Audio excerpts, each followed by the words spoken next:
To our Finance Committee meeting. Gotcha. Tonight, the goal is to hear the manager's presentation regarding the budget, including the transmittal letter, the summaries, both the general fund revenue and expenditures, and then following those presentations, we'll go into a non-meeting meeting to discuss comp adjustment. So with that, I will turn it over to our manager. Mr. Mayor, members of the council, so for the public hearing structure recommendation is what we've done over the last so many years. Will be held at the end of each night.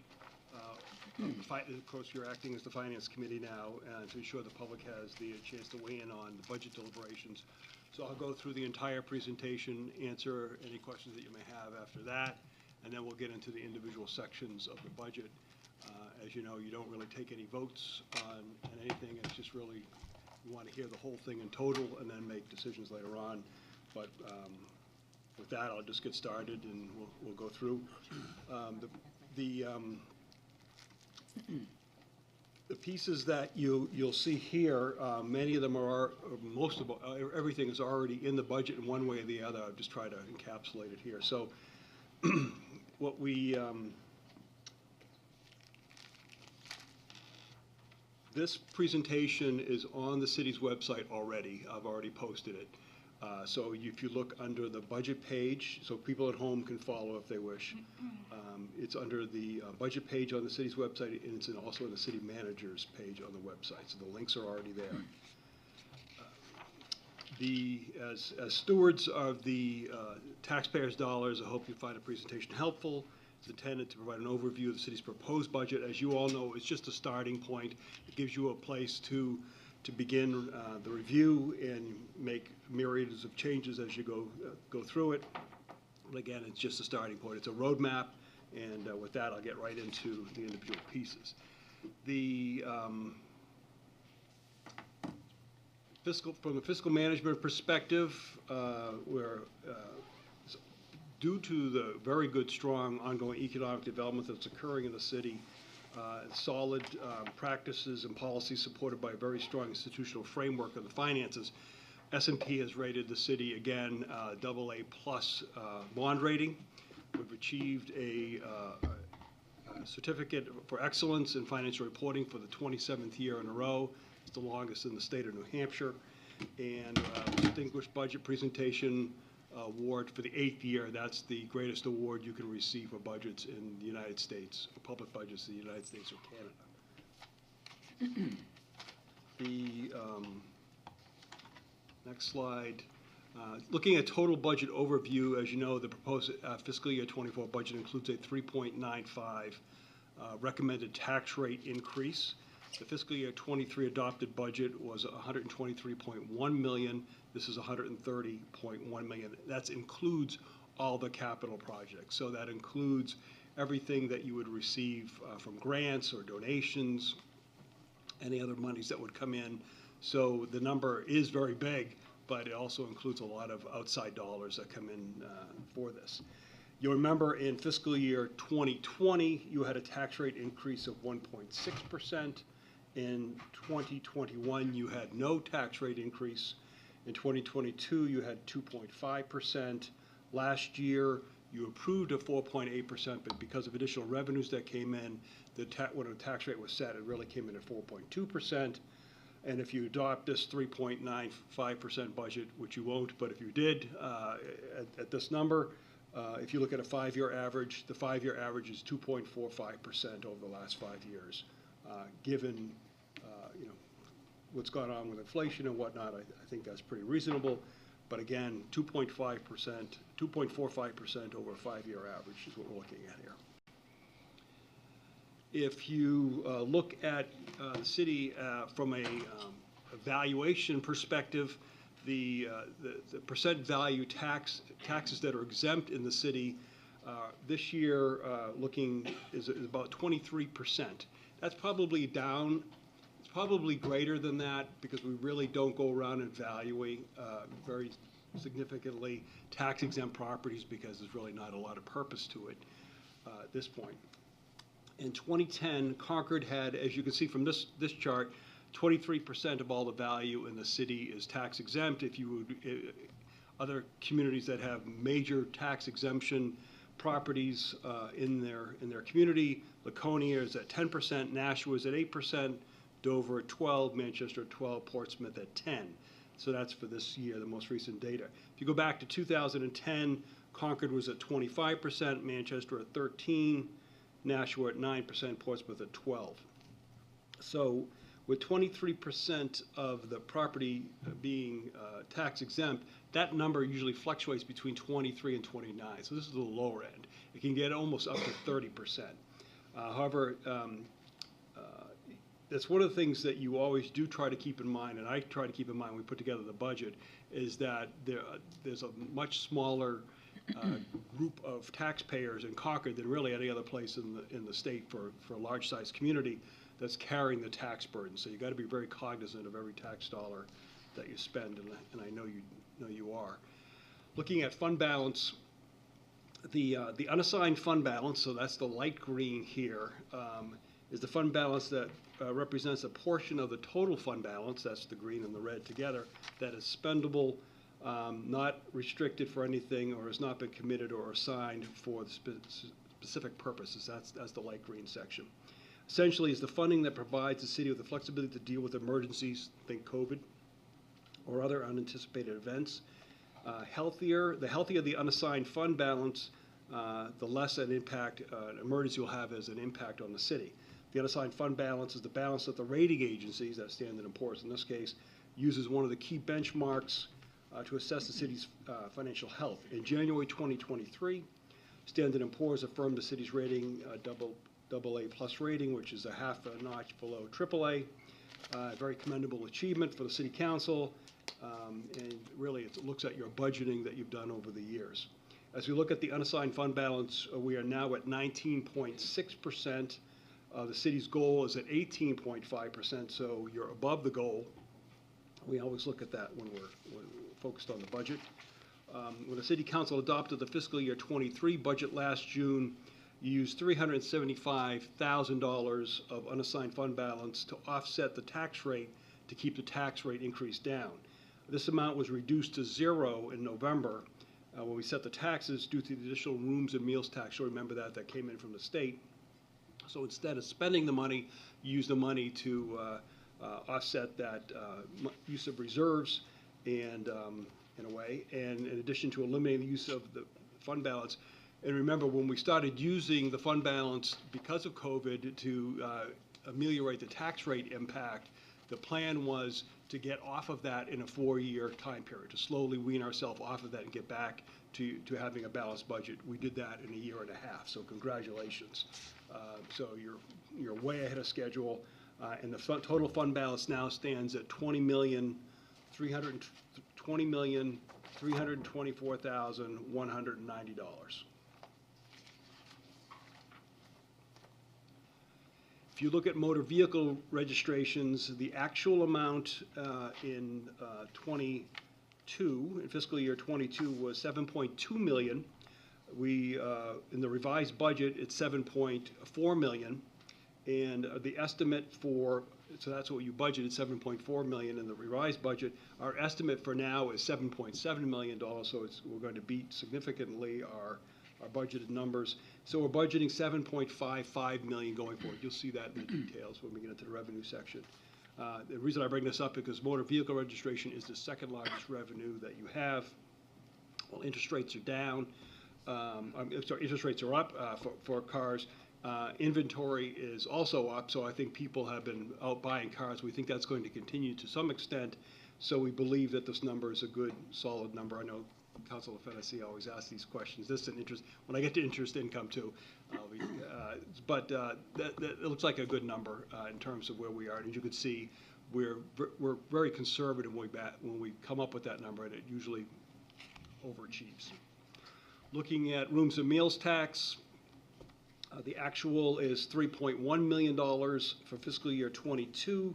The revised budget is $3.8 million, and it came in at $3.8 million. That's, remember, when the state gave us additional dollars for this, so you revise the budget, and the funds are collected by the state and distributed on a formula basis to all the communities, and this is the share that we get. So we get a letter telling us what our number is going to be, so. That's what we're budgeting. For highway block grant dollars, for fiscal year '22, it was $848,000.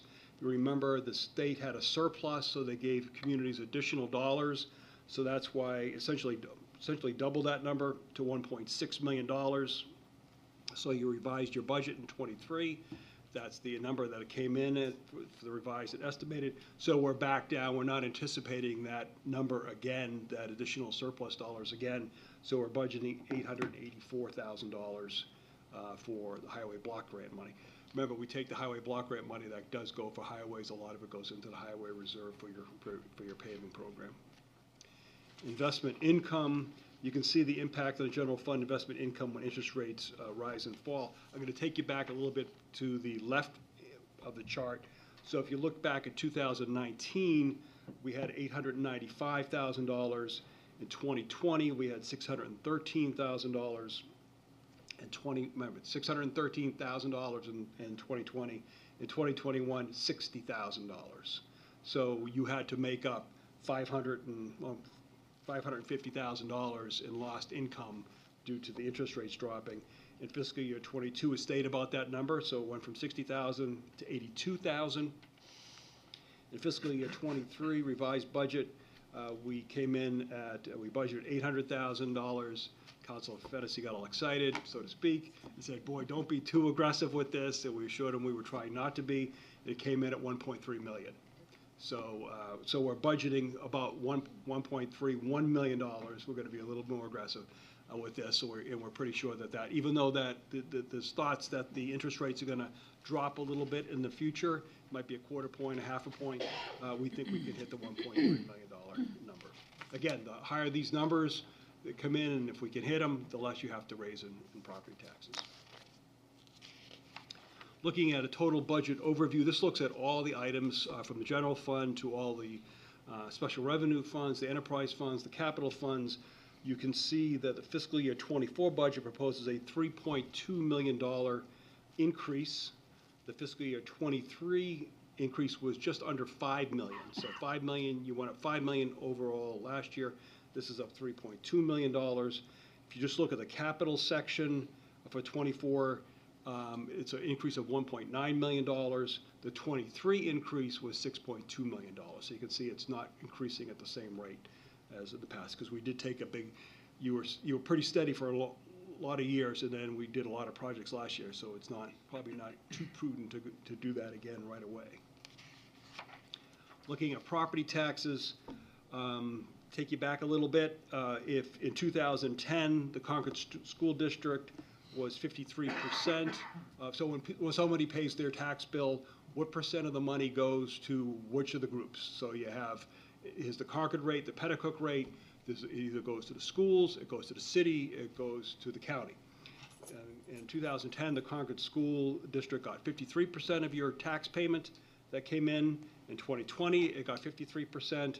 In 2023, which is the latest one we have right now, it's up to 56.5%. So you can see that number is slowly increasing, or has increased in the last few years.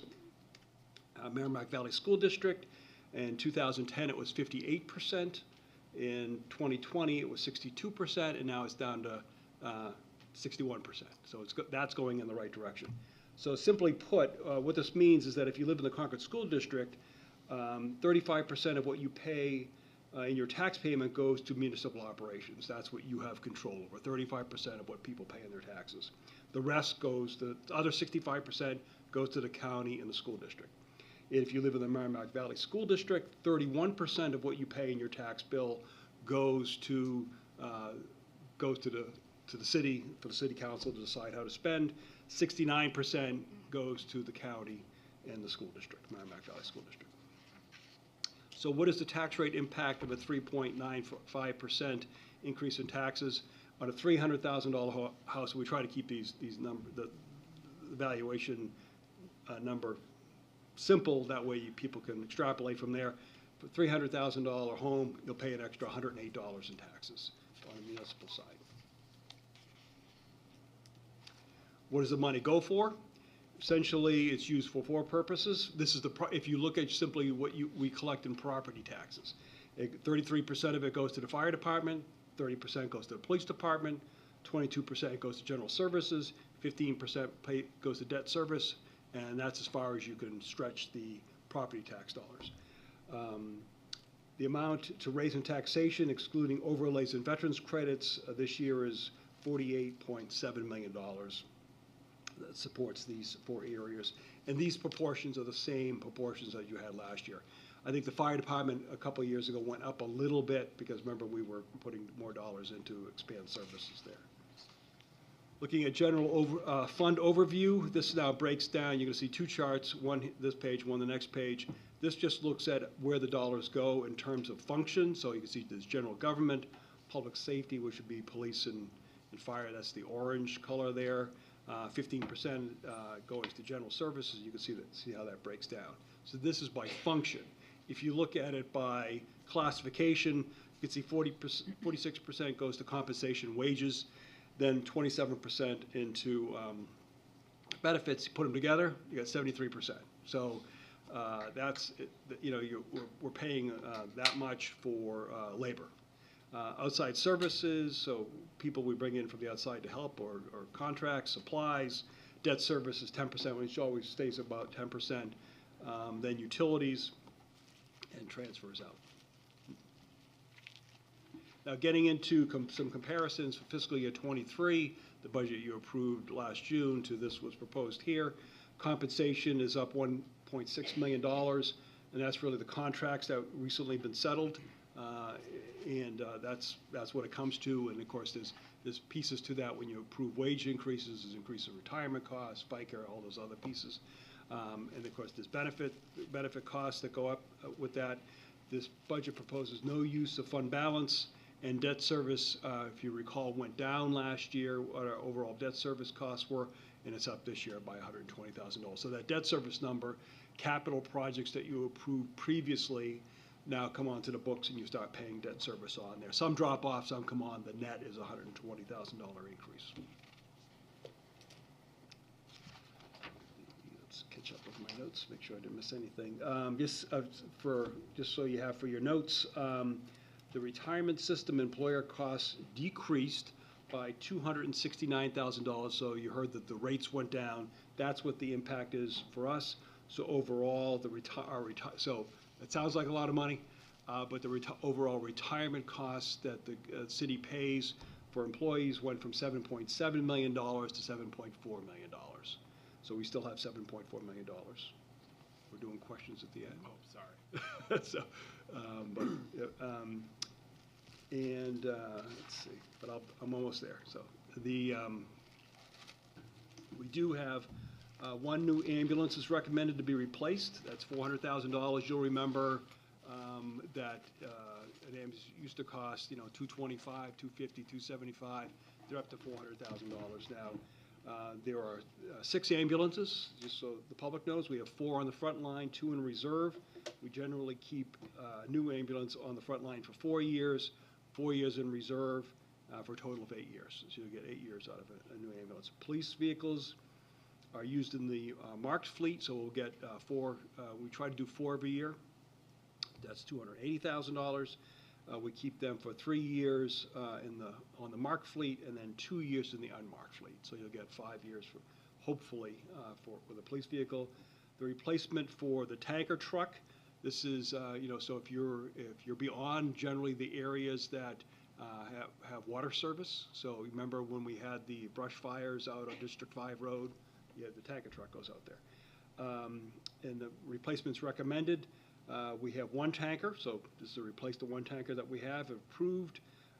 But now, if you approve this in June, we should receive it in about 2 years once we order it, and it'll be 29 years old. So that number gets me very excited, $897,000. When we actually looked at, a year or so ago, when we looked at what these would actually cost, was about $630,000. And the prices have gone up that much for these. And again, it's probably a 2-year delivery time. So we need to buy it now to make sure we have it. As mentioned last year, we're planning to include sidewalks. So the sidewalk construction project for $1.1 million. is included as we go along with our roadway improvements. So here you have $1.1 million for construction of sidewalks on Airport Road. That would be Ripley Street to 184 Airport Road, which is goes along with the road improvement project. Pembroke Road, that's from Gay Street to Sheep Davis Road, and Chanel Drive from Pembroke Road to Regional, and they're all coordinated with the highway program. And of course, the highway program is then coordinated with the utilities program. So we try to make sure we're working all these things together. And I'm sure when we get to the capital budget, you'll have all kinds of great discussions about sidewalks. And of course, this is a new program, so whether you want to go with this program or do something different is obviously totally up to you. There's also funds design and construction of pedestrian improvements along Allen Street, which is coordinated with Merrimack Valley School District. As you know, we put money every single year in to try to do something with Merrimack Valley School District for improvements up there. They haven't been able to fund it. Well, this year they're ready to go. So we moved that project forward and kept it where it is. We hope to be able to work with them to do that project. The transfer to highway reserve, now this is for the neighborhood street paving program, is $3.1 million. As part of the 3.95% increase, we're recommending an increase in taxes that go towards that program in the amount of $117,800. And again, we've been trying to do a little portion every single year for this, for neighborhood street paving. So that number now, that number would not take us last year, the current year that we're in now, we budgeted $2.6 million. So obviously adding $2.6 million to $117,000 doesn't take you to $3.1 million. What's happened is the increase in pricing for paving has gone up so much, I believe, that you have two choices. You can either cut back on the roadway program that you wanted to do for this year by $400,000 or so and then cut some streets off of that, or you could take more money out of the highway reserve and do those streets that you wanted to do this coming year. My recommendation is do those streets. We're making real progress, I think, with the road paving program, but my note of warning is that you can only do that for this year, because essentially what you're doing is we have the money in the highway reserve to take out of the highway reserve, augment the general fund, and get those roads done. But then you're not going to completely deplete the highway reserve, but you're really going to spend it down. So we won't be able to run that same play again next year. So we'll be back down from 3.1 million probably to 2.7 million or 2.8 million. So, but at least it gets the roads done that we want to get done. Again, your option is no, cut back on roads and keep that money in the reserve or use that money for something else. Looking at the water rate increase, the water increase is driven by four things: compensation, again, the contracts that were signed by the city, chemical costs, and when we get into the water and the wastewater funds, we'll get into this in a lot more depth. Chemicals, electricity is up dramatically for those operations, and capital investment, major capital investments for both the plant, in this case, the plant and debt service, and the distribution system. So what does a 4.5% increase mean? That means on the average residence, that would be $1.12 a month. Is what the average resident would pay for a 4.5% rate increase. And again, when we get to those funds, we'll look at comparisons to other communities and what people are paying. In regards to wastewater, you see a 5% increase recommended. Again, same issues: compensation, chemicals, electricity, and capital investment. And a 5% increase would impact a homeowner by $2 a month. That's what that means. Some other notable adjustments in the budget: the golf fund. Beaver Meadow Golf Course continues to improve in conditions and operations. FY23 revenues remain strong. Most revenues are expected to come in higher than budget. So we actually see the golf fund, if things work out the way we think they work out, will actually return, have a surplus of $16,000, but we'll see. Audience. Oh, okay. Okay. I thought it was Nope. over here. Okay. Nope. Okay. Arena fund. The Arena Fund has sufficient fund balance for the present time. Compensation electricity costs combined with needed safety improvements and driving costs higher than the coming year. So you'll see when we get into the Arena Fund, the EPA has put some new requirements in place. We need to make those improvements. So we need to spend those dollars to get those things done. So that's why that's going to kind of hit the balance there. And that number is always, we're always right on the edge with, we make 20,000, we lose 20,000, it stays around there. The parking fund, we're looking at a $240,000 loss, but the fund continues to improve. So fiscal year '23, and again, the reason for spending these dollars is because the fund can support to spend these dollars. You can make these investments, and still, when you look at where you want your working capital lines to be, it's still going to be in a really good position. So fiscal year '23 is the second and final year of this year that we're in for the ARPA funding. This year, we recommended funding an online permitting module, which I think would be good for the customer, and the creation of a winter parking ban impoundment lot to move vehicles to make it easier for the towing company and for the people picking up their vehicles. And that's recommended by the parking committee. And the ending working capital of the fund remains solid. For the airport fund, we project, again, this fund is doing well too. Revenues are projected to exceed budget, while expenditures are projected to be below budget for fiscal year '23. Fiscal year '24 looks to be a good year, and we're proposing funding for this, and this is why you see there's a little bit of a loss here, because we're projecting proposed funding for the design and permitting of a new terminal building and a parking lot over there. And we believe we can get in line for a lot of good outside funding, federal and state funding for that. Looking at solid waste, the currently, and this has been discussed a lot at the Solid Waste Advisory Committee, the recommendation is to, and again, this is your choice, whether you want to do it or not, changing the pricing adjustment from the small bag for $1.25 to $1.60, and a large bag from $2.50 to $3.20. And this would, if you were to do this, we're estimating this would raise about $483,000. So in fiscal year '21, this increase was programmed for fiscal year '22. So when you did the fiscal year '21 budget, you said, well, we really need to do this in fiscal year '22. So in fiscal year '22, when you did the budget, you said, we really need to do this, and let's move it down. Let's do it in fiscal year '23. In fiscal year '23, you said, we really need to do this in fiscal year '24. And now we're in fiscal year '24, and as I think, to quote the Chambers brothers, time has come today.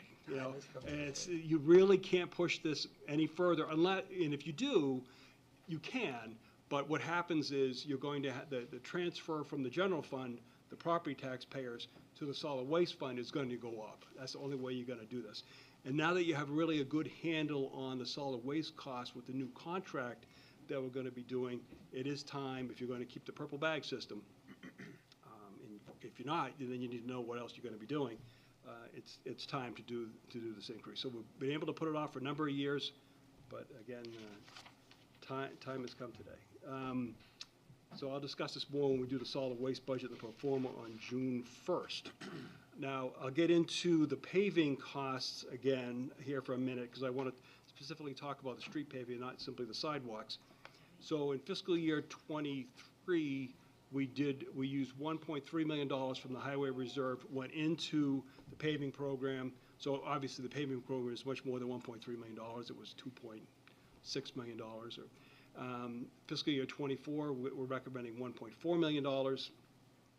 So why spend the extra dollars on the paving? Well, here's what's going on, is if you look at the cost of asphalt cement in '22, so last construction season, you're paying $562.50 a ton. That is now $755 a ton, right? So that's about a 33% increase just right there, just in the tonnage. And then, of course, the other element that you do when you're doing paving is diesel cost, is delivery of the product. That has gone from $3.06 a gallon to $4.85 a gallon. That's almost a 60% increase in cost. So again, in the past, what you've had to do is you've either tailed back on paving And when the costs have gone up, or in some years if they go up too high, we don't do paving. But again, this is the progress that you made. I think has been fantastic. We want to stay on that and make the improvements. So that's why I'm recommending the $3.1 million for fiscal year '24. And just so you know, this number does not include bridge work, because as you know, we have significant bridge work that we've done, and does not include obviously the sidewalk work. This is just the roads themselves. If you look at other capital improvement projects, McKee Square is recommended to move forward with final design and permitting for the preferred concept once we come up with a preferred concept. And we're currently anticipating the construction to be in fiscal year '26. This would make a good project for hopefully some grant funds if we can come up with a good design on this and move that forward. So I think it makes sense to move forward with final design on this. If you look at Pennacook Riverfront Park, it's recommended to spend $2 million. This is the second phase of funding for the new park. The overall project includes streetscape improvements to Canal Street rights-of-way. So this isn't just park, this is other improvements. Rights-of-way within the park, renovations to Tanner Street. So most of you know there's another little park that's been up there for decades on Tanner Street. So we want to renovate that, which includes walkways, signage, lighting, plantings, and also the reconstruction of the Canal Street Municipal Parking Lot. We have a parking lot that the city owns up there, right next to Chiefs. It's time to redo that parking lot. So this would do that. As far as cemetery improvements, there's $516,000 recommended there. We have two significant projects recommended at Blossom Hill. That's rebuilding, and some of you, I'm sure you've all probably been in there over time, and you've seen the large retaining walls that need work. So we have a large granite retaining wall, and that needs to be rebuilt, and another smaller wall that needs to be built, replaced. In addition, at Pine Grove, we need to repoint and repair some walls. And there's also an allocation to engrave and install 200 markers on unmarked graves at Blossom Hill. These last two pieces will be paid for out of trust funds. So the cemetery has a lot of trust funds, so we can use the proceeds from the trust funds to cover the cost of those two smaller projects. As far as the golf course, improvements in order to continue improvements to the greens of the fairways, funding is budgeted for the next phase of the irrigation work. That's what most of the $326,000 is for. The Kiwanis Park final design, these funds are to move towards, right now there's the concepts that are coming forward there, and I think they look very promising. This is to move forward with final design and permitting. So this would include, if we do amphitheater or a skateboard park, or improvements to the parking lots, or the waterway frontage, or working with Concord Crew. So this would move us forward with that next section, and also, make sure it worked with the arena. Also includes $384,000 for lighting at Keach Park for a youth soccer field. Again, this is a number that you may like this number, you may not like this number, you may like the idea, but at least I'm reserving a spot in the budget for it if it's something you want to move forward with now. But of course, you need to finalize that design, and then come up with a facility usage plan, which I'm sure the Park and Rec Advisory Committee could work on. And then tree planting, small amount, but the reason I have it in here is because I'd like to start increasing that, so you're going to see in future years that number goes to 10,000. You may want to do even more as time goes on, but I think it's something we need to continue to do, to stay with. And this of course is, for a while there, we had money we couldn't spend because homeowners were particularly during COVID, but now we actually have a waiting list, as you saw from the presentation which Ted Deers did last month, or at the last council meeting. Looking at other council recommended improvements for the capital budget, parking lot reconstructions. So we have at the City Hall and Auditorium design and reconstruction. It's a full depth reconstruction with stormwater upgrades, as you know, the drainage problems and how that impacts the Audi, as well as landscaping, lighting improvements. That would be paid for, the parking lot reconstruction, that'd be paid for by the parking fund, not the general fund. State Street parking garage renovation replacement options. This is to look at or evaluate whether or not we do potential renovation or replacement options. What are they for the garage? Again, paid for by the parking fund. Water meter replacement, we do this every year, and we have several more years, quite a few more years to go. So this would replace 600 meter and reading device units in people's homes, and also the replacement of 75 gate valves. The wastewater plant improvements involve replacing plant water piping, replacing the HVAC system at the administration building, refurbishing the sludge loading system, design installation of a magnesium hydroxide system to help improve alkalinity. This is the discharge, into the river. So that's something that's working. We've tested some systems out. They work very well, and we want to move forward with that. It's for the water plant, and this involves tank improvements. So we have energy-saving water plant window replacement program going forward. If you approve the dollars, repairs the electric service for the flocculators, it's a family show, so I won't get into that. The funds for the rehabilitation replacement of the Pennacook Lake Dam spillway, there's a federal grant we can get for that, which needs to get done. So again, that be paid for by outside dollars. Funds for cleaning and working on the East Concord water tank and refurbishment of the altitude valve. And for the wastewater main and pump station, this includes the design for the Heights sewer improvements. That's about $1.9 million, and refurbishment of the Chanel Drive pump station of $300,000. And that's really, a lot of that is in anticipation of all the growth that is going to occur on the Heights. I think you'll see very shortly. Slide 24 or 27, so we're almost there. Bridge and dam, pressure washing and sealing of Commercial Street over the Wantanom Brook and Water Street, over the rail corridor, design and/or structural repairs on the Horse Hill Bridge over here, over the Katukook, and the Hoyt Road over the Haywood Brook, and Currier Road over Ashbrook. So there's a lot of bridge work that we're doing, and a lot of analysis that we're doing. General services vehicle replacement. This is a sludge hauler, 4 dump trucks, leaf loader, and other equipment, and that's funded through various sources. So water pays for water vehicles, sewer pays for sewer vehicles, and general fund pays for general fund vehicles. There's fundings for the Monkey Around Playground. I'm going to go into a little bit of history here so people understand kind of how this has evolved. I'm recommending a different formula in the capital budget program from what was agreed to in the past. Originally, the project was going to be funded 50% public and 50% private through private donations. And the project grew in scope and cost from $200,000. You remember this if you look at the capital budget in 2018. So originally, when we were going around replacing playground equipment, the average playground equipment is about $25,000 to $40,000 to replace when we were doing that. When we got to the Monkey Around Playground, we realized, well, this is something really special. It's going to cost more money. So the city was going to put in $100,000. And then the Friends of White Park said, well, we really want to do something a little bit more than that. So we'll be willing to raise 50% of the cost. So we'll come up with $100,000. So it was going to be $200,000. And so we looked at that. And then a group of folks got together and said, we'd like to actually do an inclusionary playground there and see if it could actually fit.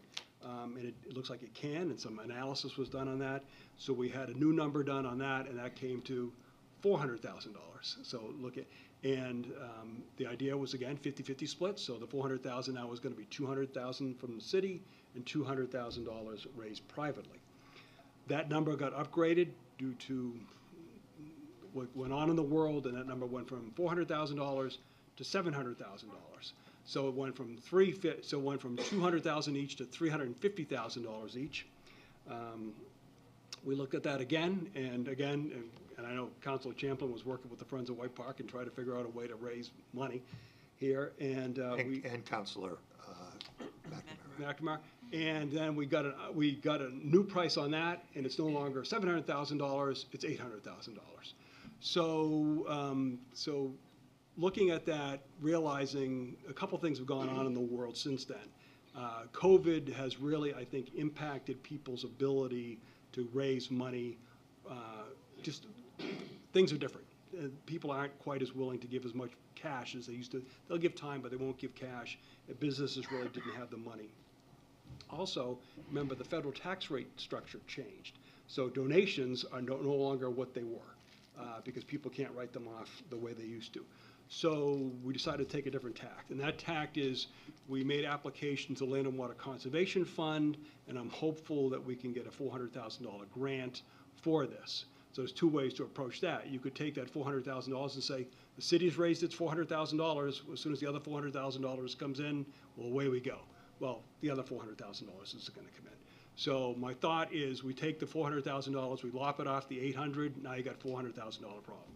Talking to the Friends of White Park, they're able and they believe to raise $50,000. So the recommendation you see in the budget is that the city puts in $350,000. If we get the $400,000 grant, you have $750,000.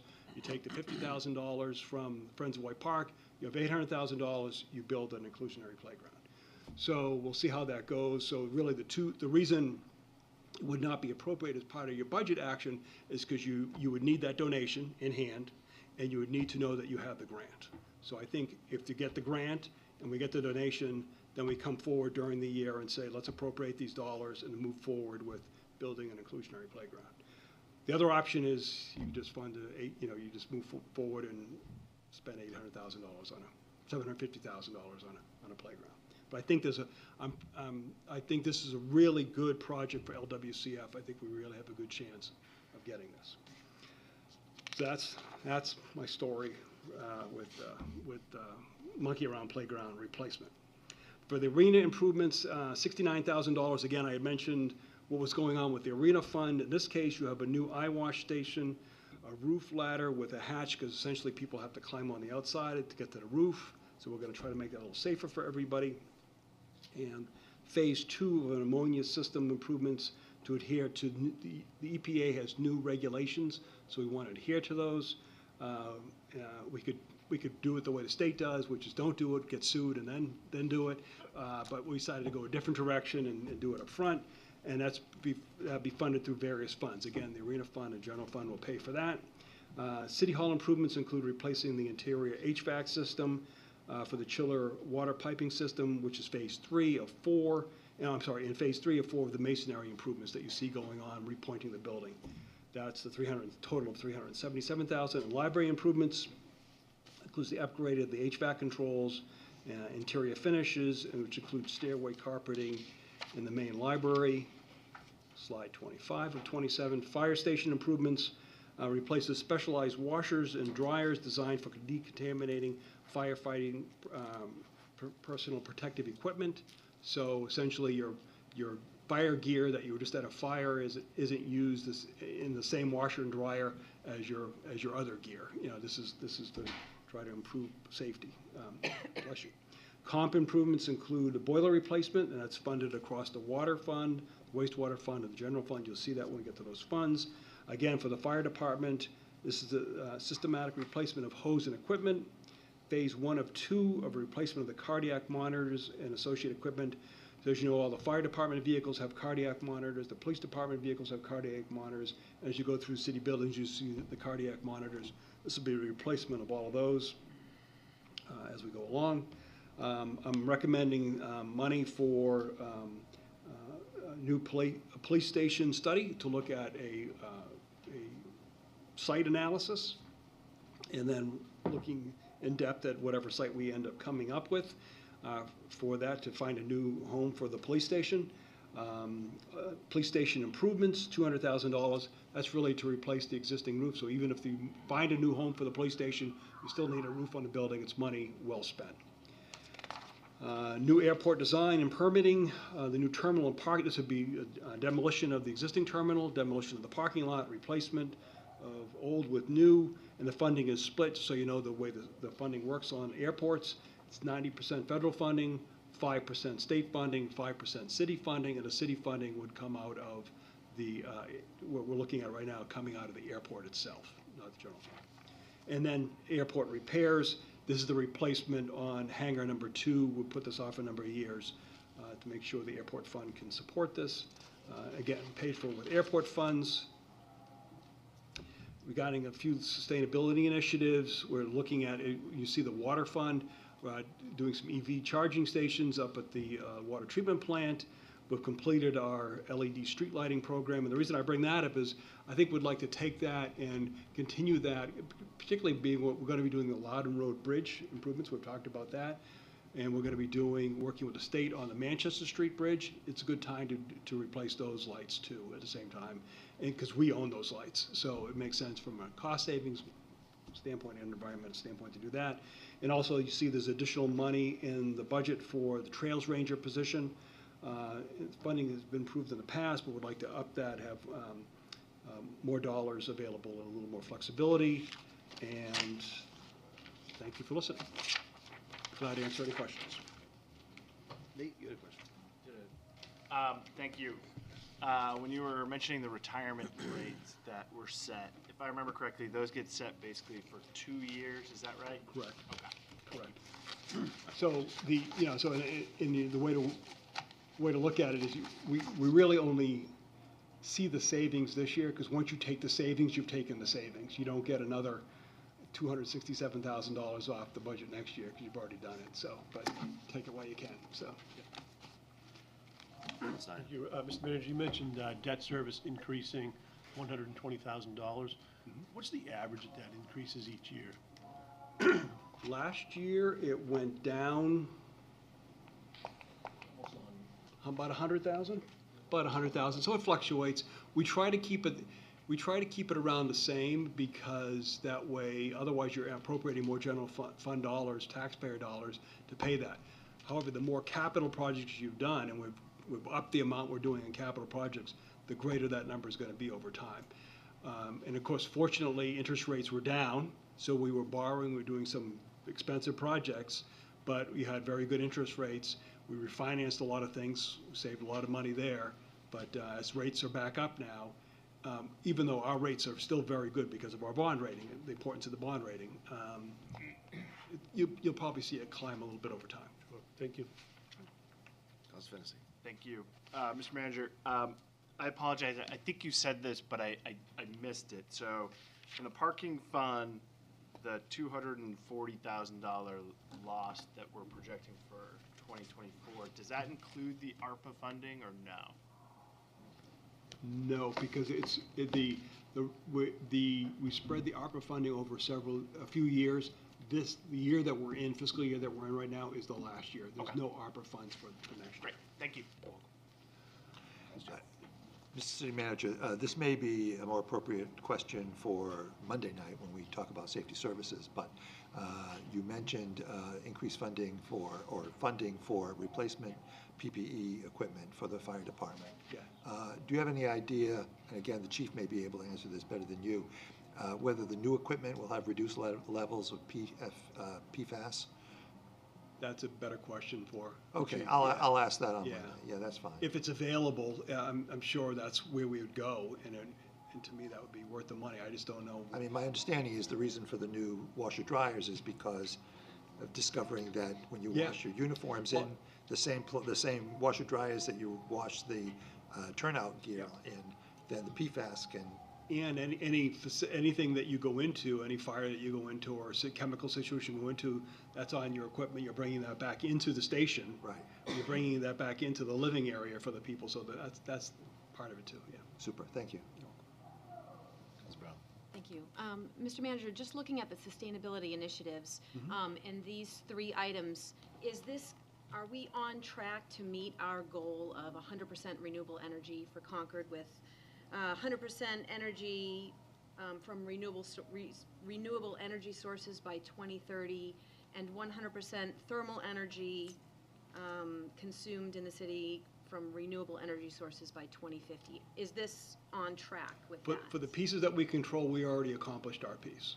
So we've already hit the 2030 number.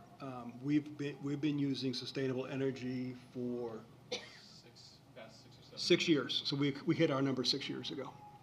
So we moved to that, and as a matter of fact, not only did we move to using 100% sustainable, green energy, but we actually did it at a price dramatically lower than what everybody else was paying for it. So that's all accomplished. Can't control what goes on out there, and what the community's doing and how but we're there. And that's why, in addition to that, we did the agreement with Essex Hydro to make sure we're buying the credits and getting the dollars from there. So that also, a revenue stream for us. Perhaps you could remind the community how much cheaper we're getting our energy right now? Right now, we're paying, We're you currently want- paying,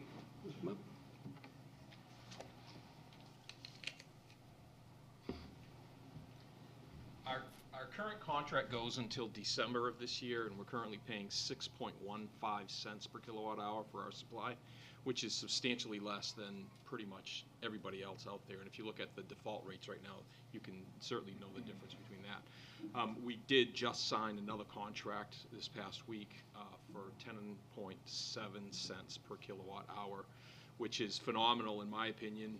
I expected that we were going to be in that 13 and 14 cent range, especially considering, again, where the default market prices have been. So I think we're still in very good shape. You know, our budgets did not go up anyways near as much as what I was worried they were going to. So we're still, our energy consultant has really helped us out and done a very good job. So that's 100% green. that is 100% green for all of our electricity purchases, like the manager said. And the direction you gave us, you'll recall, 6 years ago, was if you can buy green energy, even if it's a little bit more expensive, go do it. Well, we actually buy green energy, and it's less expensive. So we achieve both things. What's those questions? Thank you, Brian. Yes, just going back to the waste water mains and pump station, you said because of all the development that's happening on the heights, right? Yes, Which, yeah. which Will be happening on the will be heights. happening. Which What am I talking about specific? Yes. If you think about the number of housing projects that are proposed up there, and if you think about, I'll try to do this anecdotally, most of the development that occurred around Steeplegate Mall could have occurred in Steeplegate Mall, right? So all the things that you've seen on Loudon Road that is out there now, they're pretty much the same type of things that were in Steeplegate in terms of usage. I'm talking sewer usage now, not the actual store itself. Yeah. So essentially, what you have now is a Steeplegate Mall that's somewhat empty, virtually empty. That is going to redevelop over time, and the thinking that Matt Walsh and I have been doing on this is that you're going to have a good amount of retail out there that will replace that over time, and we think in a very short order. But you're going to have a dramatic increase in housing out there because it's really a great place to put some high density, for Concord standards, high density housing out there. But if you think about water and sewer usage, that water and sewer usage, when you would think when the Steeplegate Mall goes empty, well, obviously the usage goes down. It did, but then it got used up by all the development that occurred around there. So, at one time, Steeplegate Mall was an island unto itself, and then Michael's came, and what else was out there? Best Buy and Home Depot and everything else. And then all the things along the other side of Loudon Road. Regal is going out, and that is going to redevelop it very shortly. And you're going to have all the new usage. So essentially, Steeplegate goes away. You have all kinds of capacity. All that other development occurs around it, eats up all that capacity. Now you're going to have all kinds of new development, and that's going to require more capacity. So it's going to require improvements to the pump stations and improvements to the collection and distribution systems. Follow up, Your Honor. Are there any plans already in place for those new No. developments? Okay, there aren't. No, Okay. no.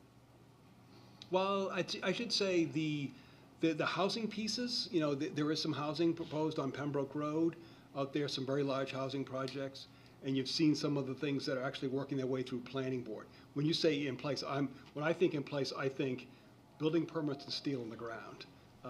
Some people think of that as, planning board applications or Yeah, building that's what I'm permits or what. But when I see steel on the ground, to me, that means things are moving forward, so. But I think you're going to see a dramatic change on the heights in the next year.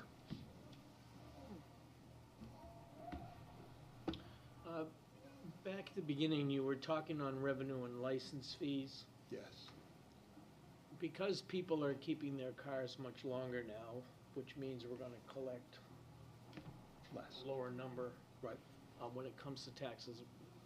That was taken into account, right? And how Correct. does that affect the revenue stream? So so what we saw was during the last recession is that people, exactly right, people held on to their cars longer.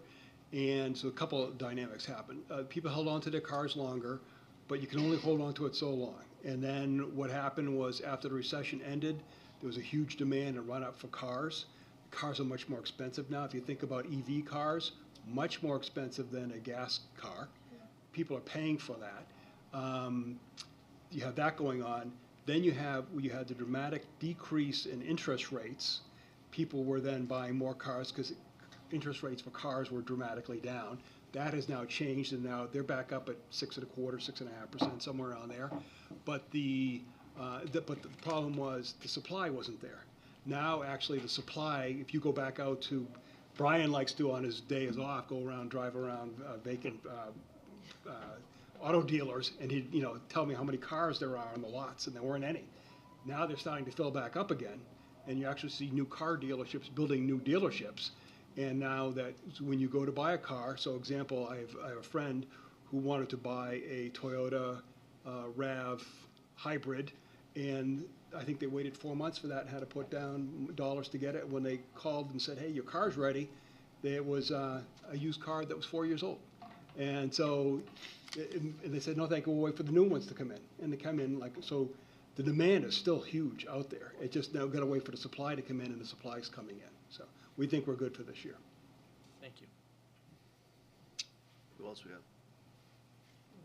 Councilman Martin? Thank you, City Manager. I don't know if this is appropriate now, but my question is, we have 3.1 million set aside for only street pavement. Yes.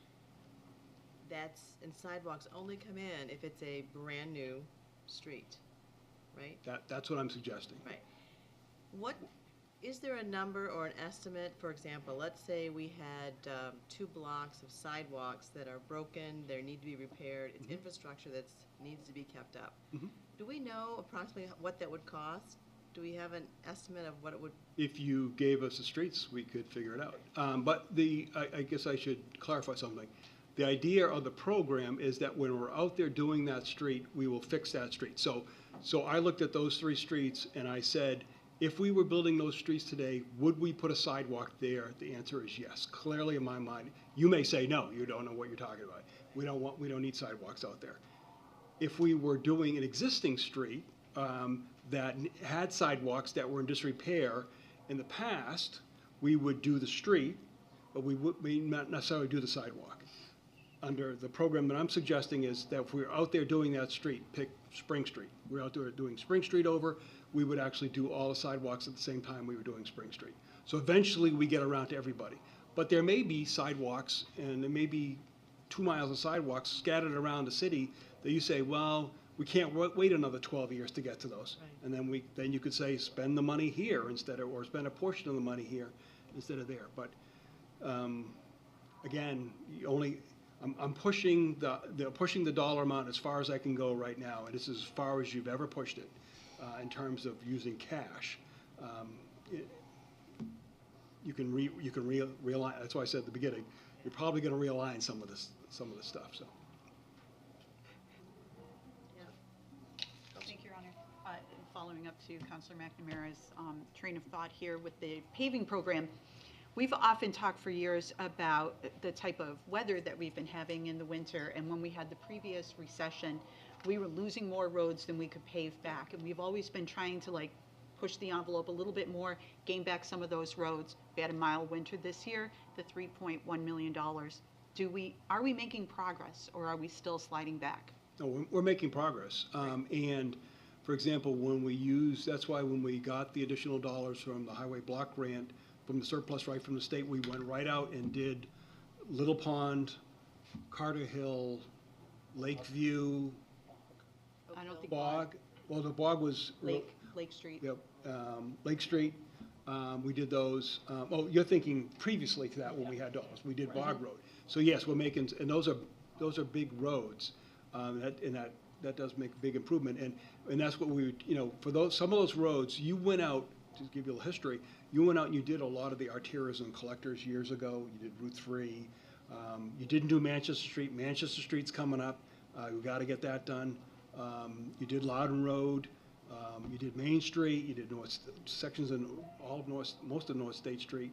So now, then you decided you got to get into the neighborhoods, and that's what the rest of this program is trying to get into, is some of these neighborhoods, which is really, the 12 of us driving around, and UPS people coming to deliver our stuff. But the roads need to get done, and so. Thank you, sir. Could you remind us how many miles of sidewalk we have? Do I what? Remind us how many miles of sidewalk we have. Is it 90? Is it 90? Yeah. Remember, a lot of them are on both sides too. So it's, and the good point there, when we think about this, one of the difficulties I have adding sidewalk is you then have to maintain sidewalk, meaning plowing and salting and sanding and everything. So that means labor, and that means equipment. And we've stretched the equipment and labor as far as we possibly can right now. So talk a little bit about that. I mean, we're going to continue to add more sidewalk, which is, I fully appreciate the way you've approached this in terms of being financially responsible, that if you're doing the paving program and you make the choice, if you're going to put the sidewalk in, now is the time to do it. Right. Have you budgeted more money for labor and for equipment to do No, this? not this year, because I think it'll be another year every time we get this done, because again, we wouldn't be doing this roadway work until next construction season, right? So we'll take a look see if we need to budget dollars next year. I think you need to have a primary, secondary, and a tertiary sidewalk clearing program. We don't now because the same people who are doing the road plowing are the same people who do the sidewalk plowing. You can't do all the sidewalks in a reasonable, what I would think in a reasonable amount of time. You have to prioritize which sidewalks you can do, and then go back over next several days and do the ones that you can do. City council may get to the point where you say, you know what, you got to do them faster, and that's going to mean we're going to need more equipment and more staff to do that. So should we just start being straight up with people and saying, we're going to put a new sidewalk in, but we're not going to maintain it, and we're not going to plow it during the winter? Well, we will, but we won't get to it right away. And again, we would prioritize all those times. You can remember several years ago, we decided we did downtown first, and then we went out and did the safe to school routes, and then we added Loudon Road onto right after downtown, shoot out to Loudon Road and get Loudon Road done, because so many people walk on Loudon Road now. So we did that. So you can always change it. So to talk about the safe route to school, because this is a big number, so it's kind of an interesting topic to talk about. I mean, of the $8 million in GO bonds, we're talking 1.1 million of it. So and you do overlay the school district. We'll say in this case, not Merrimack Valley. We'll say Concord School District. You overlay the walking routes that kids are expected to walk. Such. All those safe walk to school routes were done in coordination with the school districts, and made sure that they got the school routes exactly where they wanted them to make sure the kids could get to those schools. And that's the way they came up with. And then what we ended up doing on the city side is we made sure we replaced a lot of the existing. The problem was we would have several pieces of equipment, pick a number, 6 pieces of equipment, and generally within half the time we were out there doing it, they'd be broken down. So you'd never get all these routes done. Through some surplus dollars that we had one year, you allowed us to go out and buy 3 new sidewalk tractors to replace the 25-year-old sidewalk tractors. We were able to increase the amount of mileage of sidewalks we could do by, I think, 30 to 40%, just by having equipment that worked. So that's what made the difference. And since then, we've been able to meet all the needs of the school districts of what they've requested. Everything that they've requested, we've done. So you may have principals or teachers who want something else. So would you believe that I received concerns from residents who live in Ward 4 who are walking to Kristen McCullough School, and those kids are walking in the street because their sidewalks were not plowed not once the whole year. Because they weren't safe walk to school routes. but there's no bus to pick up those kids, so they're expected to walk. So I would call them a safe route. If the school district expects them to walk, Yeah. I consider that a safe walk to school route, because there's no bus to pick them up. That's one way to look at it. That's They're not the way the driving school, at this that's not the point. way the school They're not district. driving at this point, right? Well, the school, that's not the way the school district looks at it. Believe it or not, though, you have kids walking into school, or their parents driving, Right. right? Right. So we actually don't maintain the safe walk to school, because Yes, we do. these are I'm kids using- who are I'm using walking the in, tr- these are I'm u- kids are walking in the street, Yeah. and we're not maintaining the sidewalks that we have, right? No, we are maintaining the sidewalks Where do that, you, where do you expect them to walk then? If on there's the safe snow walk to and school piles routes. on the side of the roads, Yep. where do these kids walk if they try to go to school? They should get picked up by the school bus. The school bus is not available. That's They're a they live choice too- by the school They live district. too close to the school, so That's a they're choice. expected to walk. That's a choice by the school district, not the city. So you gotta explain to me the terms, and maybe I Sure. just check with the school district, Yep. because if you're expected to walk, then you're telling me, and there's no bus, Right. that's not a safe route to walk then, right? The Safe Walk to School route is an official route that's designed in coordination with the school district, Understood. which the city council approved after public hearings. Understood. And said, these are the routes that the children will walk to get to the schools. If that does not go by somebody's house where they walk, that's a choice that the school district can I'm saying, change. would you believe that I went out there, because the parents asked me to come look, Yeah, and they're not maintained, and the kids are expected to walk to school? So, anyway. I can believe that, but they're not safe walk to school routes, correct? Council Fizzi. So just a quick follow-up on that. So when you say the safe walk to school routes, those are the approved routes. They're all on the city's website, yep. Is there a safe walk to school route from Ward 4 to Chris McAuliffe? There is. I think for every school there is now. In the beginning, the schools, only a couple schools were interested in doing it. And then eventually, the superintendents, I think, spoke to the principals, and they finally all came around to understanding this is a good thing for the children. And so we had a meeting here, I remember a meeting in the back of the room here with all the schools. We came up with a route that met all the schools' needs for each one of the schools, including the Merrimack Valley School District. So ultimately, the point is, from my point is, sidewalks are a really very important part of the community and keeping the community cohesive and being able to tie networks to neighborhoods together, something like that. Understood that. Right. This is a very large dollar, and we heard at, we had several meetings regarding diversity, equity.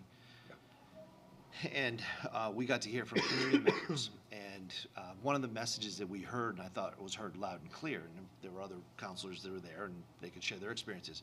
But one of the things we heard loud and clear is, if somebody is mobility impaired, sight impaired, sidewalks are really critical to their being able to function as any other person in this community. And when we don't maintain sidewalks, it affects their lives much greater than mine. I agree. So we have to talk about maintaining, and as much as we have to talk about building. So agree. that's my only point. Councilman Madsen, did you, no, sorry. Thank you. Councilor Grady Sexton. So I just have a question. If the city decided that we wanted to prioritize the sidewalks that are used for walking to school that may not be classified by the school district as safe schools routes, like what is the process in which we would do that then? Or any other future sidewalks that we determine need to be prioritized? So, but I think if you wanted to not, so assuming you wanted to continue to do the safe walk to school routes, but do additional ones, just do them. You just add them right on.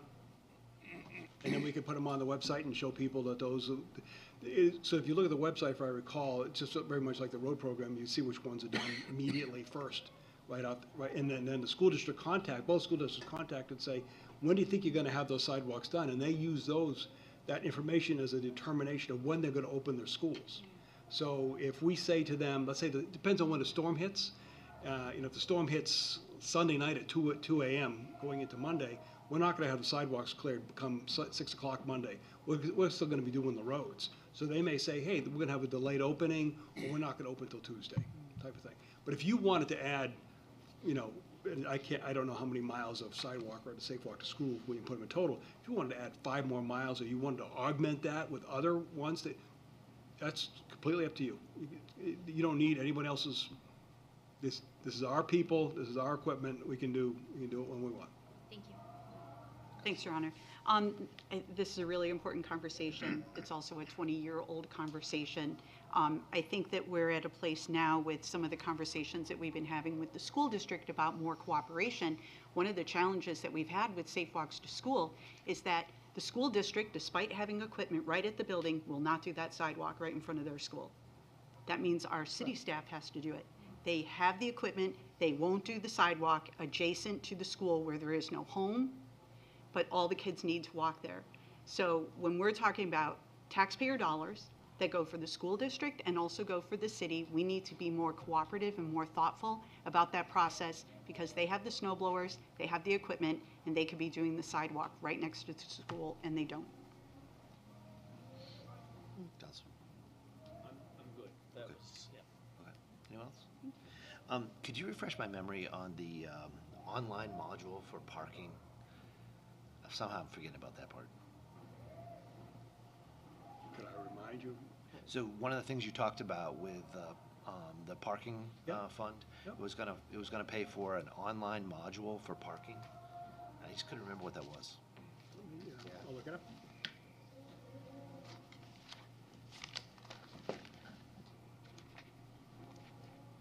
Do you know? I bet Mr. Walsh would help you if you wanted. If you'd like to. I'm always looking for help. Yeah. You know, Poised, he was poised. jump right in. Good evening. Good evening. So as part of the current fiscal year budget, 2023, approximately $30,000 was appropriated to develop an online permitting module, which would allow folks that secure parking permits through the city for our garages, our resident permits, or street encumbrance permits, to be able to log online to actually purchase those. We are in the final throes of getting that developed. We're hoping to have it to go live basically next month to start us off for our permit year, which coincides with the start of the new fiscal year. We've carried some extra dollars in the fiscal '24 budget to help polish that if it needs to be polished as we move into next year, but that's what the project is. Thank you. I just didn't remember. You had 75,000, I think, to do EV station, 2 EVD stations down at water treatment plant, I believe it was. Why did you pick the water plant? Do we have? Look, we think that's the best where we're very likely to be moving to equipment that could use those. Gotcha. And We don't actually have the equipment now. Right. So remember last year you appropriated the dollars for the design of this. Now this is actually the implementation of that. So we think that's the best place to, because you know the difficulty here is that again it's almost like buying the pumper truck. There's a lot of time lapse here by the time you order some of this equipment to get it. So we think this is the good way to test it for us, and to slowly move to that and having it at different facilities around the city. I know you said it, but I can't remember. What fund did this money come out of? It'd be the water fund. And of course, if we can get grants, we'll go for grants. Okay. But that's try not to make it part of the taxpayer fund, so. Anyone else? Councilor Brown? Just building off the mayor's question, is that about the price tag, 75,000 to put in 2 electric charging stations? Yes. So almost wherever they were in the city, it would be around that amount? I think it depends on the style that you want to put in. If you want the really fast chargers, because there you can actually park something overnight and charge it up and have it ready to go. Yeah. And our vehicles stay within the city for the most part. If you're looking at a really fast charging system, you're well into the 6 figures, hundreds of thousands of dollars. So for example, let's say you wanted to do an entire fleet of police cars for that. Well, you know most of you know the way it works. You get a police car, police officer gets in, half an hour another police officer's in there, gets out, gets in, and is gone for the next 8 hours. Well, if that car has to sit there for 8 hours and be charged before it goes back out, then I need double the fleet. I need to buy 2 cars for every 1 car that I really need. Or do you have a fast charging system that can charge it really quickly and stagger them and get them in and out? So, do you really want to be buying these very expensive vehicles, double what you really need? I mean, I'm simplifying things here, but so it really is going to depend. And then the infrastructure to go into putting those types of stations in is very, very expensive too. So, depends on what levels you really want to have. Can I follow up? Are these fast charging stations? No. These are not fast charging stations. Could these be used by civilians? No, Okay, these are just for just for us, municipal. for charging, and we could bring other city vehicles up there. Yeah, the water plant is under lock and key. Okay, thank you. Okay, any other questions regarding the presentation we heard? Okay. Mr. Manager, I'm assuming you're gonna probably wanna start on page 34, is that about right? Yeah, that's correct. So, so you want to start, if you look at your agenda, you'll see item number 3, which is city manager's fiscal year 24 budget presentation, item which we just did. You have the schedule, the transmittal letter, and the budget and brief. You've already talked about the schedule at a previous city council meeting. Transmittal letter, that's here. You've already seen that. A budget and brief, you've already seen that. That was some of what we just did. So really you want to get to item number 5, and for that you really want to click that, the budget summaries. And that starts on page 34.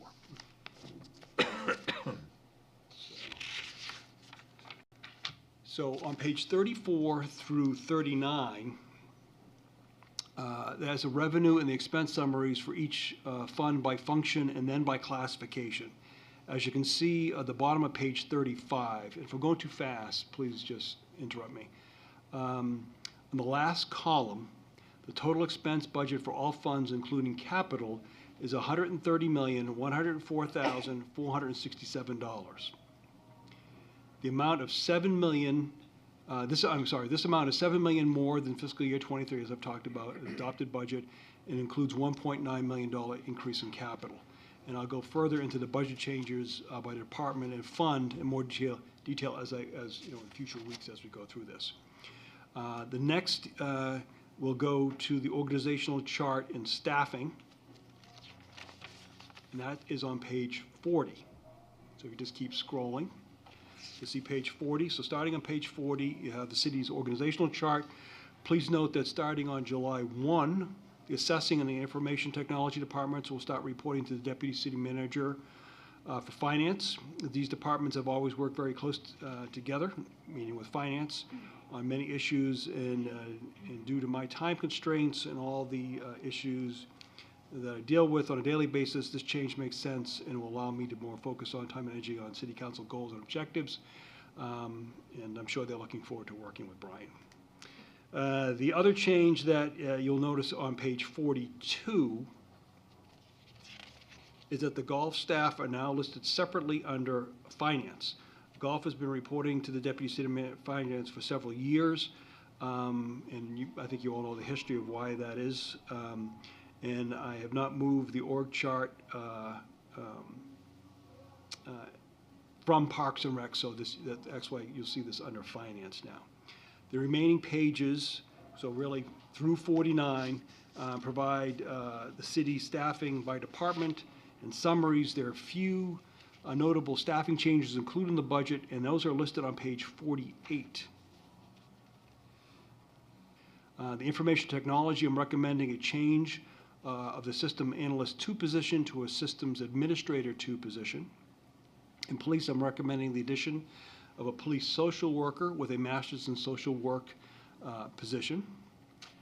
In general services, a part-time, as part of retirement-related staffing alignment, I'm recommending a senior maintenance aide change to a labor truck driver and a maintenance technician to a utility technician. In community development, I propose adding and reinstating a senior engineer technician position and changing an engineering aide position to an engineering tech position. You remember when the economy went down, we came forward and said we can eliminate a couple positions in engineering because the activity levels aren't there. Well, the activity levels are back, and so we need this position. And also in recreation, I'm recommending adding one recreation administrative tech 3 position to the cemetery office, changing one recreation assistant position to a recreation manager position, and eliminating one part-time guest services associate position.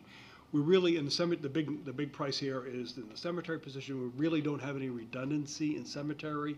So this is the idea of adding somebody in, do some succession planning and some training.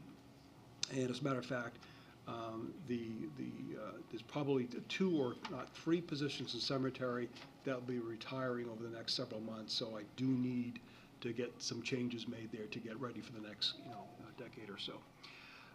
Next on page 49, you can see a graph of full-time equivalents by fund. That just shows you where they are and what fund pays for them. And under this graph is a chart of all the temporary and seasonal employees by department as full-time equivalents. So if you take all the temporaries and seasonal employees and put them together, they equal about full-time equivalents of 34.95. The next table on page 49 shows the actual number of temporary employees under the fiscal year 24 column is 276. This is the number of temporary employees, and it makes up the 34.95. So essentially, you put all of those 276 people together, you end up with 34.95 full-time equivalents. I'd be glad to answer any questions. It gets more difficult after this. I don't actually remember. I don't remember you doing this way in the past, and this is really helpful. I've got one, Your Honor. Councilor Keach. Thank you. Mr. Manager, back to the police, the additional of the social worker. Would you describe that as a internal request from the police department or more of an external decision by administration that would be a good addition to the department? As you recall, I brought it up last year. This is the direction I wanted to move in this year, but they fully embraced it. This is something that they believe is a good addition. This is something I envision this being a division of the police department over time. I think one person isn't going to will make a huge difference, but really you're probably going to need 3 or 4 over time. So just as a warning, you could probably see me coming back during the middle of the year if this is successful and we can fill the position to try to augment this with additional staff. Thank you. Okay, keep going. Okay, so now let's go to the budget resolutions. So that you'll want to go to the next tab, or same tab, but the opening of the document called Resolutions, and starting on page 50. On page 50, the far right column is titled Fiscal Year 24 Proposed. The general fund budget is $77.9 million, or an increase of $3.2 million over fiscal year 23 adopted. That's a 4.3% increase in spending. War service credits and overlay remain the same for fiscal year 24. The total use of funds, including war service credits and overlay, if you put them all together, is $78.4 million. All other revenues, not including taxes, total $29.2 million, an increase of $1.3 million over fiscal year 23. The amount to be raised in taxes is $49.2 million, an increase of $2 million over the fiscal year 23 adopted budget, which results in the 3.95% tax rate increase. The anticipated assessed value is $5.2 billion. This includes an estimated $36.7 million in new assessed value for real growth. The estimated city portion of the tax rate is $9.47, a 36-cent or 3.95% increase over the fiscal year 23 budget. The remaining pages 51 through 54 are resolutions for the adopting capital budgets that you'll be considering at the end of the budget. So if you make any changes, we'll obviously update this resolution. The next section is the general fund revenue and expense attachment. So you want to be on page 55. And that is a summary of all the revenue categories, which total $77.9 million. If you go to page 56, Under each category are the detail items within that category. And I'll stick with describing the major changes and notable items. Property taxes, which is the first item, and the single largest revenue item is $48.7 million. Under intergovernmental revenue, again, I'm just going to hit the highlights here. The other governmental agencies, the state line is $125,000. The budget for fiscal year '24, the revised budget and projected for fiscal year '23 is higher due to the additional $2 million received. You remember this when you voted on this a few months back. Additional bridge aid the city received and transferred. We transferred that to a reserve for the Loudon Road Bridge project. So that's why you see that number being much higher. And $339,000 were received for police and fire as part of the state's one-time payment for retirement costs. That's why you see that that total amount in there. For rooms and meals tax increased the adopted budget by $578,000 during tax setting. The city used these funds to reduce the fund balance in fiscal year '23 and lower the tax rate last year. The budget for fiscal year '24 remains the same level as revised at the tax rating setting for last year. The highway block grant revised budget and projected for fiscal year '23 is higher due to $33,000 additional amount received during the tax rate setting, and the $741,000 additional one-time highway payment received that was transferred to paving to increase neighborhood paving program fiscal year '23. For '24, again, I mentioned earlier, these numbers go back to where they were. If you go to, and then again, on page 57, under licenses, 57, I'm sorry.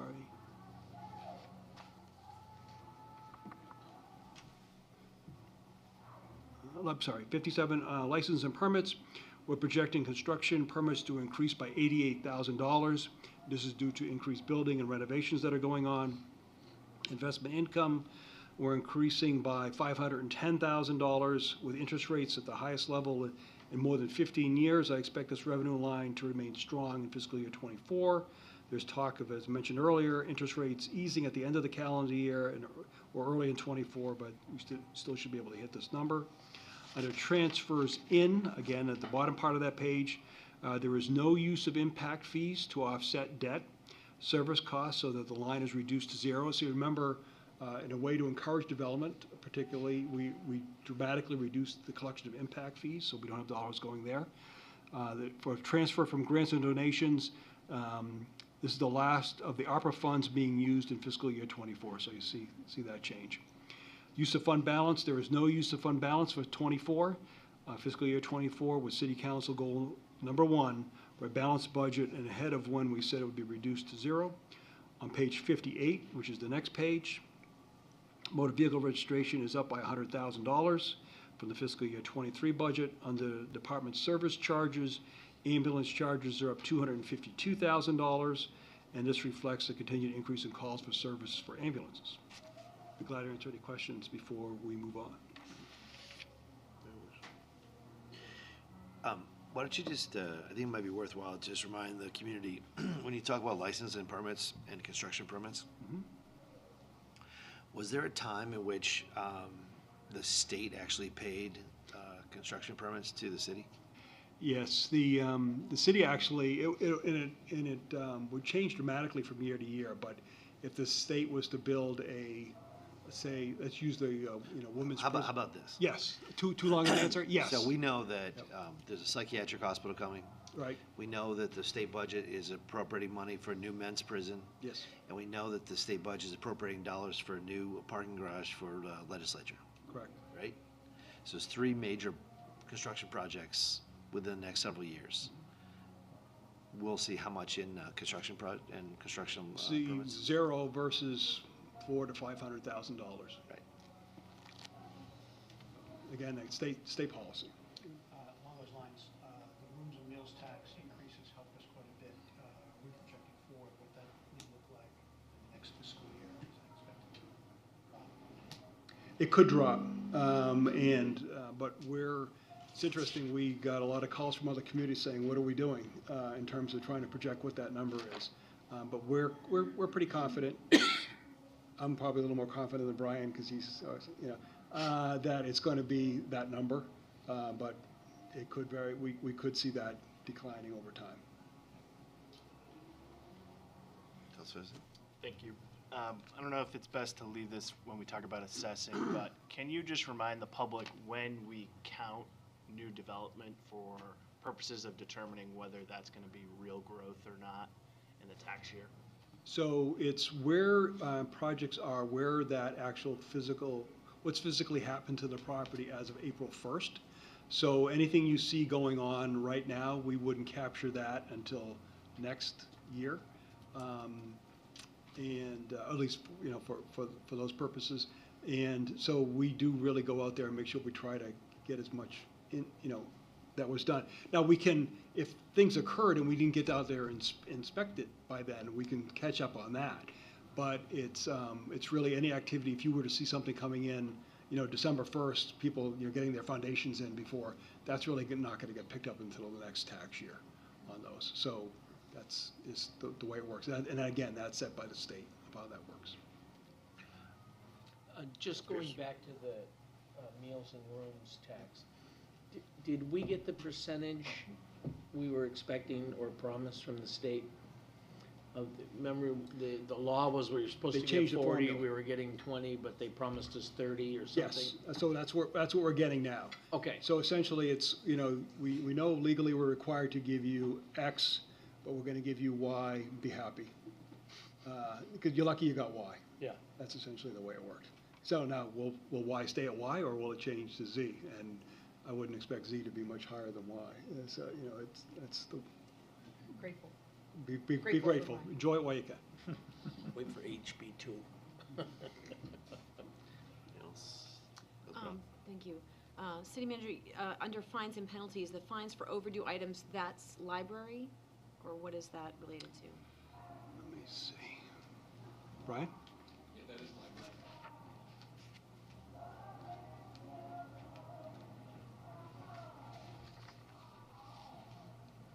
Safe to move on?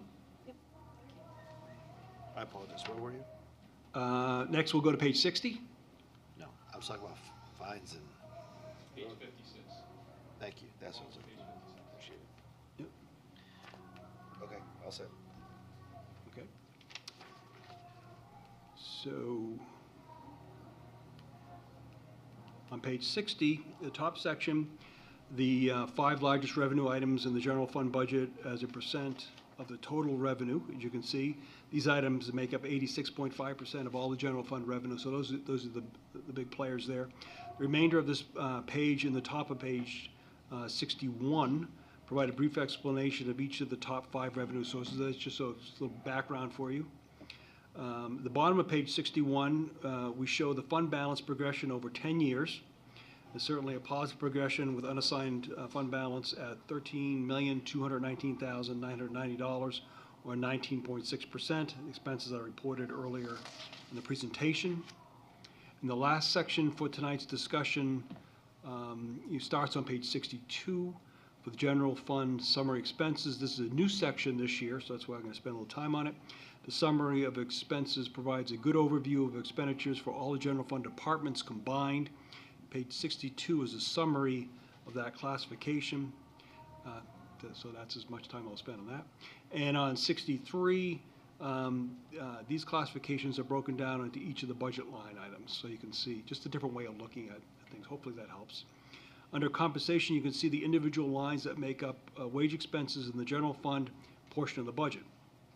Total compensation is up $1.6 million, or 4.5%. This includes COLAs, cost of living increases, step increases, and new positions.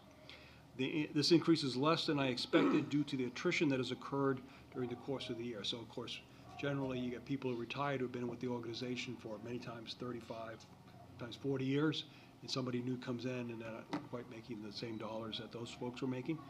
Sometimes close, but not quite. In the next section for fringe benefits, the retirement line is down $269,000. It's a reflection of the reduction in the New Hampshire retirement system that we talked about earlier. Beneflex line is up $528,000 at 6.2%. The biggest part of the increase is for health insurance. Please recall that the health insurance rate for ours went up 9.5% this year. The overall line increases less, again, due to the amount of attrition that occurred this past year. The last section of this page, under outside services, professional development is up $62,000 due to increased efforts for employee training across all departments. Repairs and maintenance is up $40,000 due to cost increases. Professional services is up $334,000, and I'll go into that in more detail coming weeks as we get into individual budgets. Software and hardware maintenance is up $65,000 due to overall cost increases to support the IT infrastructure. And on page 64, the next section under supplies, you can see there are continued increases in, I'll give you some examples. Department supplies is up $27,000, auto parts are up $22,000, building supplies $19,000, winter treatment supplies $107,000, so think salt and sand there. One small bright spot is vehicle fuel is down slightly by $28,000. The market has eased some, as we should be able to lock in better pricing, and that we paid on a spot market for this in the past. Under utilities, electricity is up $142,000. The city's very low contract of 6.1 cents per kilowatt hour, as Brian explained, expires in December. And we've locked in a new pricing for 2 years at $10.6 cents. Very good rate. Under debt service, this line is up slightly, $120,000. That's 1.6%, to put that in perspective. On page 65, I want to point out the transfer to solid waste. It's up $100,000 for this budget. This line is due to a greater increases to a greater degree in fiscal year 25 due to the new solid waste contract, which will go into effect July 1 of 2024. I'll discuss this more in depth when we get to the solid waste fund. And I'm right at the end, and last on page 66. This section shows each expense category by percentage. As you can see, wages and benefits make up 73.7%. General fund budget and debt service is just under 10%. It concludes tonight's presentation. I'm glad to answer any questions before you go to public hearing. Thank you. Who has questions? Ms. Brown. Thank you. I'm looking at page 63, professional services. That's up $225,000. I was just wondering if you could elaborate on that a little bit. Brian, did you want to?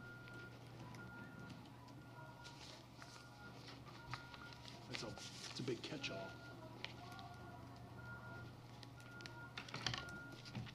As you can imagine, in the city, we have a lot of different things that we have to hire out for. One of them, the big one that the council has asked us to do, is $80,000 for the comp and benefit study for staff. So that makes a big piece of it. You know, if you can think about in general services, when we get there, you're going to see that there's money that's being allocated so that we can help train CDL drivers. Having a hard time finding CDL drivers in order to plow the streets. So it's those types of expenses that go on in professional services to help us with those types of trainings.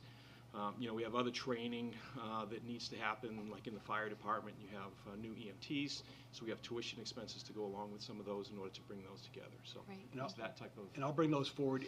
Each department, as we go through, will show you what that piece is in each department. Thank you, I appreciate that. Anyone else? Thank you, Brian. Appreciate this. Is really comprehensive and a lot of, I appreciate the organization. It seems Sure. like it's a little. Sure. Well, a little OMB is always looking to make improvements, and we try to take your input and revise it every year to make it a little bit better, so. Okay. All right. Anyone else? Just Gase here? Okay. So, just gonna remind everybody of the schedule. We meet again on the 22nd, which is next Monday. We're gonna talk about general government, public safety, which is police and fire, as well as general services. So, just a reminder, next Monday, be planned to have a fun discussion. But for now, could we get a motion to go in non-public session for purposes of discussing Public hearing? We do a public hearing? public hearing on Well, what? just for this last section that I did, that's actually technically part of the budget. I know in the past, Which part? the last several pages. The summaries, I mean, again, we're gonna cover them all, again, individually in the department, but in the past, sometimes you've allowed. Okay, I reread the rules and I didn't, that we adopted last month and Oh, okay, okay, sure, Oh, let's have a public hearing. okay. Anybody opposed to having a public hearing? No? I love public hearing. I agree with you. I like your, You don't want to? I said I love a public hearing. Looks like the sun's still out. Okay, so since I think we're, Jane, yeah, let's just, you come testify, anyone wants to testify, and anything they heard tonight, love to have you. Matt, do you want to come complain about anything, or? He does, but he won't. Sue, you want to talk about what it's like to work for, Brian, you got anything you want to share? We haven't closed the public hearing yet, buddy. We'll wait for the non-public. Yeah. Thank you. All right, so tomorrow, when we read the paper, we're going to say, we tried. You even had an opportunity to come testify if you want. All right, you're sure allowed. You're absolutely allowed. Wow. Are you a Is it stakeholder safe? here? Is Do it you safe work down in there? It's daylight. It's still daylight. Do you feel much safer in Concord? Good answer. In the minutes. I feel the same way. All right, with that, we'll close the public hearing, and then, so I'll go back to where I was. Sorry. Then we'll go to, can I get a motion to go into non-public session to discuss comp adjustment? So moved. Motion made and seconded. All in favor, say aye. Aye. All opposed? The ayes have it. Motion's adopted.